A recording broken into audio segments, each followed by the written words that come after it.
하나님은 그의 백성을 철저하게 보호하신다. 어떻게 먹고 살까? 은퇴 후의 삶을 위해 얼마나 재물을 쌓아둘까? 사람들의 대부분은 의식주와 미래에 대한 문제로 염려한다. 염려는 정신적으로 불안해한다는 뜻이다. 미래에 대한 불안감. 이 불안감은 사람이 자신의 필요를 채우기 위해 열심히 노력하게 만드는 동력이 되기도 한다. 하지만 주님은 먹고 사는 문제에 대해서는 염려하지 말라고 하신다. 믿음이란 예수 그리스도를 구세주로 믿는 단계를 지나면 주님께서 하신 말씀을 순종하는 것이 진정한 믿음이다. 내가 너희에게 이르노니 너희 목숨을 위하여 무엇을 먹을까, 몸을 위하여 무엇을 입을까 염려하지 말라. 까마귀를 생각하라. 심지도 아니하고 거두지도 아니하며 골방도 없고 창고도 없으되 하나님이 기르시나니 너희는 새보다 얼마나 더 귀하냐. 까마귀는 심지도 않고 거두지도 않고 골방도 없고 창고도 없지만 굶어 죽지 않는다.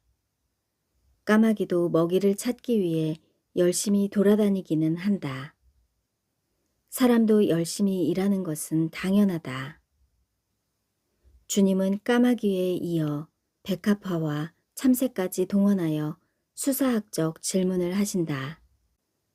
수사학적이란 의미 전달을 더 잘 전달하고 설득하기 위해 효과적인 문장이나 어휘를 사용하는 것을 말한다.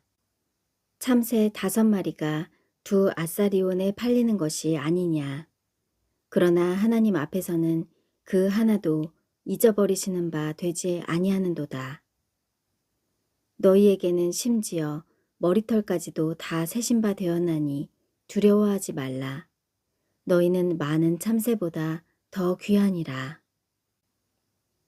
창조주 하나님은 모든 피조물의 형편을 헤아리시고 다스리는 분이다.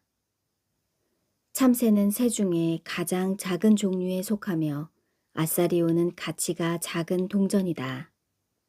사람들은 하나님이 큰 일에는 관심이 있지만 작은 일에는 관심이 없으시다고 한다.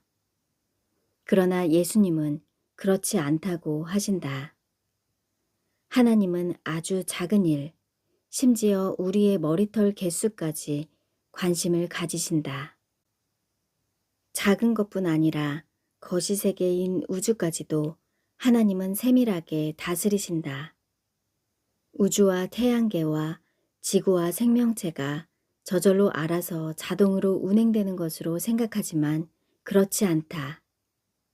우리 눈에는 보이지 않지만 셀 수 없는 천사들이 우주의 질서가 보존되도록 관리하고 유지 보수를 한다. 요한계시록에는 물을 관리하는 천사와 태양을 관리하는 천사와 자연재해를 관리하는 천사들이 있다. 우주를 질서 있게 운행하도록 관리하는 천사들도 있을 것이고 달과 별들과 밤을 주관하신다. 악령들은 자연재해를 일으키려고 하기 때문에 천사들은 심한 상태가 되지 않도록 조치를 취해야 한다. 하나님은 까마귀도 먹이신다. 참새가 팔리는 것도 모두 헤아리신다. 우주에는 10의 22승계의 별들이 있는데 이 수는 거의 바닷가의 모래알 숫자와 비슷하다. 그런데 하나님께서는 그 별들의 숫자를 다 세시고 그 이름대로 부르신다고 하신다. 가장 작은 참새부터 큰 우주까지 하나님께서는 다 헤아리신다. 지구에는 약 79억 명의 사람들이 있다. 하나님은 그들의 머리털까지도 세시는데 그만큼 속속들이 파악하고 계신다는 의미다. 사람의 머리털은 사람마다 차이가 있지만 대체로 8만 개에서 12만 개 정도가 된다. 너희는 이것들보다 얼마나 더 귀하냐. 하나님은 별이나 까마귀나 참새나 들의 백합화보다 사람을 훨씬 더 사랑하신다. 하나님이 새들도 먹이시는데 창조의 최고봉인 우리는 얼마나 더 보호하시겠는가. 하나님은 그의 백성을 철저하게 보호하시는지를 머리털을 예를 들어 말씀하셨다. 이것들에 대해서는 걱정하지 말고 오직 하나님의 나라를 구하면서 살라고 하신다. 문제는 우리의 믿음이다. 먹고 사는 일은 육의 양식이다. 세상 사람들은 육의 양식을 목적으로 살지만 신자들은 영의 양식을 위해 살아야 한다.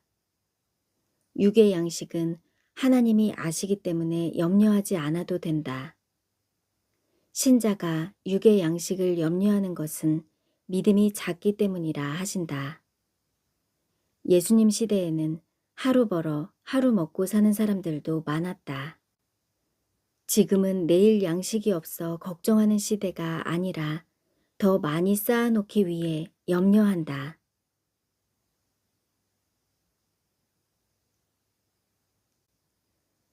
세상의 재물이 아주 불필요하다는 의미가 아니라 삶에서 추구해야 할 우선순위에 대한 것이다.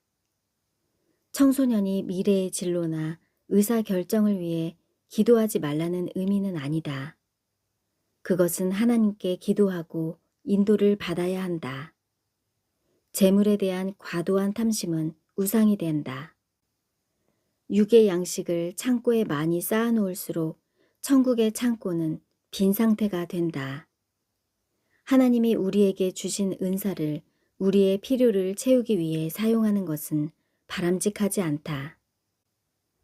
먹고 사는 문제를 위해 기도하지 말고 이것 때문에 근심하지도 말라고 하신다. 왜냐하면 우리 아버지께서는 이런 것이 우리에게 있어야 할 것을 아시기 때문이다. 우리가 구해야 할 것은 그의 나라를 구하는 일이다. 아버지께서는 하늘나라를 우리에게 주시기를 기뻐하신다. 그리하면 먹는 문제도 해결해 주실 것이다. 기도에는 구해야 할 것이 있고 구하지 않아도 될 것이 있다. 먹는 것은 구하지 않아도 된다. 그의 나라와 그의 의를 구하는 삶을 살면 육의 양식은 해결될 것이다. 오히려 우리는 우리 소유 중에서 작은 것이라도 팔아 구제하는 일에 사용하라고 하신다. 구제는 영원한 상급을 하늘에 쌓아두는 일이다. 우리는 우리 수입 중에 구제하는 일에 몇 프로를 사용하고 있을까? 100% 모두를 나 자신만을 위해 사용하는가? 90%는 가족을 위해 사용하고 10% 정도는 구제하는 일에 사용하는가? 사람은 물질 만능을 지향하는 죄의 왕국에서 살고 있다. 출애굽처럼 세상을 상징하는 애굽에서 빠져나와 광야를 거치면서 하나님의 백성으로 성숙되어야만 가나안에 입성할 수 있다. 때문에 제자도에서 가장 중요한 것이 재물관이다. 그런데 사람의 필수 조건이 먹고 입는 것이기는 하지만 여기에 빠진 것이 있다. 바로 주택과 질병 문제다. 어떤 사람이 어디로 가시든지 주님을 따르겠습니다. 말하자 여우도 굴이 있고 공중의 새도 집이 있으되 인자는 머리 둘 곳이 없도다 하셨다. 제자들의 삶에서 주택은 필수적인 요소가 아니다. 현대는 주택이 가장 큰 목적이 되는 시대로 영끌이란 신조어까지 생겨났다. 질병 문제는 신자들에게도 고민거리다. 우리 주위에 보면 신앙이 좋은 분들도 암으로 수술하고 고생하시는 것을 본다. 그러나 질병은 죄의 결과라고 단정할 수 없다. 욥의 경우처럼 고난은 하나님의 섭리의 문제로 보아야 한다. 믿는 자들에게는 이런 표적이 따르리니 곧 그들이 내 이름으로 귀신을 쫓아내며 새 방언을 말하며 뱀을 집어 올리며 무슨 독을 마실지라도 해를 받지 아니하며 병든 사람에게 손을 얹은즉 나으리라. 어떤 신자는 이 말씀을 믿고 독을 마시는 사람도 있을지 모르겠다. 또한 병원에 가면 고칠 수 있는 병을 기도로 고칠 수 있다고 버티다가 사망하는 사람도 있다고 한다. 주님은 그에게 오는 병자들을 다 고치셨다. 고치지 못하는 질병도 없었고 심지어 죽은 사람도 3명을 살리셨다.